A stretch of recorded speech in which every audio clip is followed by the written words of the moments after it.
Hi guys, we're here in Bohol River. Kaigon sila, bahala daw kay forever, basta na ay Bohol River. Okay, so far miss, unsa man imong feelings nga naa ka karon sa Bohol River? I feel so happy and then amazed ko kay mo siya Palawan. Little Palawan jud ay siya. Yes. So mag-vlog na tano. So nindot kaayo siya, promise. As in, So for your educational tour, so kailangan gid mo visit don't sa miss Bohol River. Bohol Diri sa River. Aluginsan, Cebu.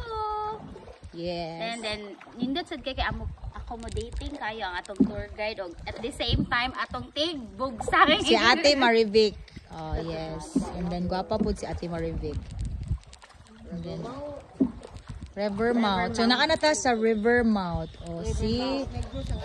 So atbang daw ni siya sa Negros. So this is Makita man, di ba? Makita diri ang katong Mount Canlaon. Aluginsan, Cebu. Magsuot na ko ano man kaya nata sa River Mouth. Okay, so to Negros, it's 29 kilometers. Na lang. Tanawan ninyo guys. Oh, grabe. Kanindot ang lugar. As in. Pwede maligo sa diri. So, it's just an hour ride for us. Mga pila ka na. Ah, okay. Dili lang may maligo. Dili lang ko diri te. Okay ra ko maligo ko dito. So diri na ka maka-feel og bowed kay ko ano tumoy naman. Pero karon super garment, dili na ang tubig. So, okay rate so far. As in, may bato-bato ma'am ay. Yes.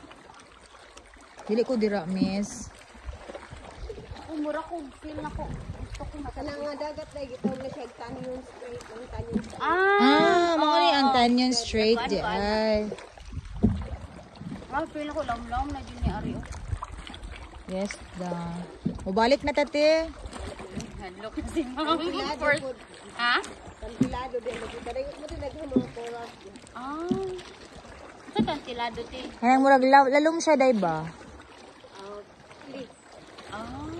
Cliff. Lanindot diri ma'am ay oh. Si, grabe siya kanindot. Dagat-dagat. Na, swerte ka.